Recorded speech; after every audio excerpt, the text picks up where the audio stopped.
Constellation Brands mérite d'avoir une place dans n'importe quelle watchlist. Je le répète, c'est une compagnie qui mérite d'avoir une place dans n'importe quelle watchlist. On a déjà fait une analyse sur cette compagnie il y a très longtemps, mais vous ne vous en souvenez pas du tout parce que vous avez l'habitude de vous cantonner aux mêmes entreprises ici. Et ce n'est pas de votre faute, hein.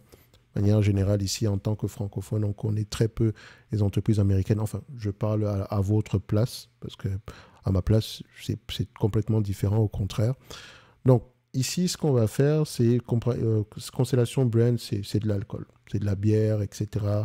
En fait, ils ont le droit d'exploiter la marque Corona sur le territoire américain et ils ont d'autres ventes, ils ont d'autres marques également. Bref, vous comprenez à peu près sur quel segment on se situe en date d'aujourd'hui. Croissance des revenus, elle est là. Ensuite, on regarde la marge brute, pricing power, il est vérifié. Ensuite, marge EBITDA, pricing power, également actif. Ensuite, on regarde ici le nombre d'actions. Est-ce qu'il augmente ou diminue? Il diminue timidement. Ensuite, on regarde free cash flow, net income, si les deux parlent le même langage. On les met sur le même graphique ici. Comment on dit ça?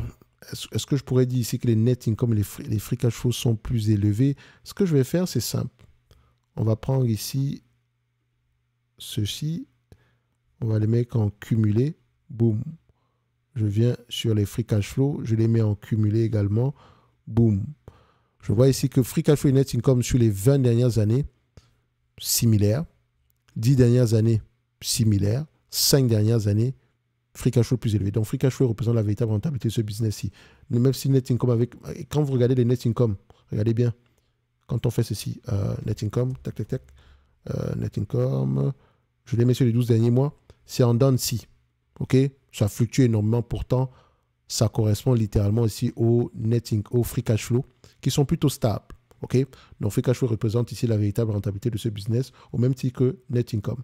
Quand on compare ici les free cash flow margin, juste vérifier, free cash flow margin, voilà, free cash flow margin, qu'est-ce qu'on a?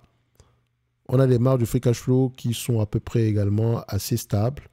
Donc, je prends ici en médiane, sur les 20 dernières années, c'est 10%, 10 dernières années, c'est 16%, sur les 5 dernières années, c'est 18%.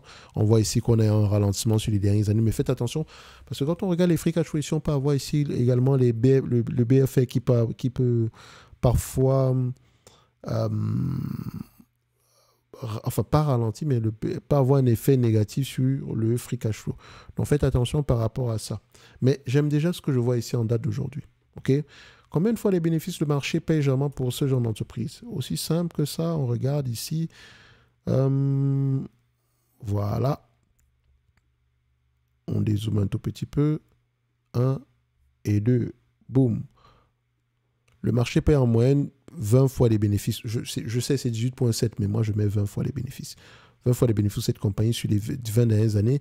Sur les 10 dernières années, c'est 21 fois les bénéfices. 5 dernières années, c'est 20 fois les bénéfices. Donc, je mettrai 20 fois les bénéfices.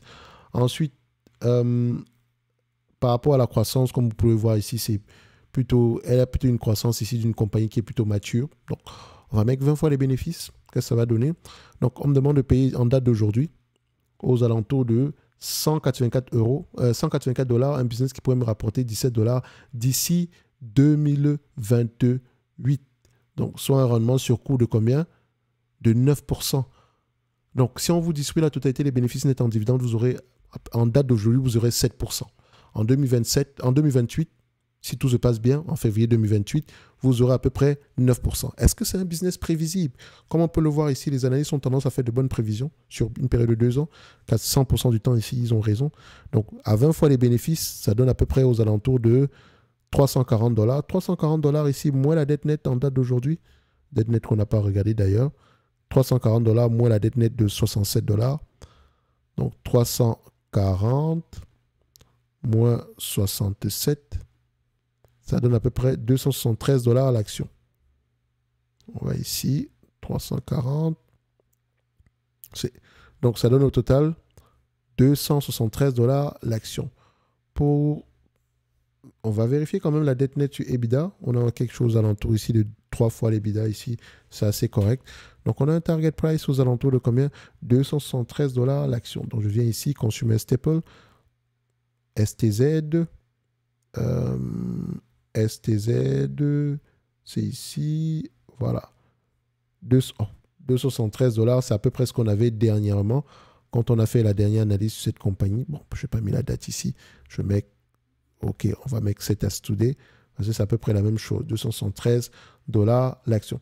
C'est une excellente entreprise à avoir en portefeuille, enfin en watchlist. Si vous avez du temps, creusez sur cette compagnie. Essayez de comprendre pourquoi est-ce que le marché vous présente une opportunité d'investissement en date d'aujourd'hui. Et si c'est une entité qui vous intéresse ici, dites-vous que vous avez déjà une compagnie qui a déjà prouvé ici qu'elle a un pricing power. Bref, on espère ici que tout va bien se passer à long terme ici, qu'il n'y a pas de problème grave au sein de la compagnie. Mais ceci, tous les éléments quantitatifs qu'on a vus ici nous encouragent à aller regarder en profondeur. Donc, le lien vers la watchlist est en description de la vidéo. Enfin, vous avez le service ici, vous avez la top newsletter. Et sur la page sur laquelle vous allez retrouver la top newsletter, pour ceux qui veulent aller plus loin, vous avez le service top premium, donc, dans lequel vous avez la watchlist, le pack du débutant, les notes d'analyse, l'analyse sectorielle, etc. Donc, si vous avez des questions, vous pourrez poser vos questions. Vous pouvez également m'envoyer vos questions directement ici en écrivant. Enfin, vous avez une petite pastille en bas à gauche, en bas à droite, sur la page principale de Top Invest. Donc, je vous rappelle ici, cliquez sur le lien en description de la vidéo, Top Newsletter, et vous allez voir à peu près de quoi je parle. OK? Je rappelle également que jusqu'au 30 du mois d'avril, le pack du débutant sera disponible. Et avant de prendre ce pack du débutant, abonnez-vous à la Top Newsletter. OK? Donc, nous, on va se donner rendez-vous sur la prochaine vidéo. STZ, c'est une excellente entreprise du point de vue performance et du point de vue dividende également. En tout cas, on espère ici qu'au-delà des chiffres, on aura quelque chose d'assez intéressant. Donc, on se donne rendez-vous sur la prochaine vidéo. Un like, un abonnement, un commentaire, ça fait toujours plaisir. Et d'ici là, portez-vous bien. Merci, au revoir.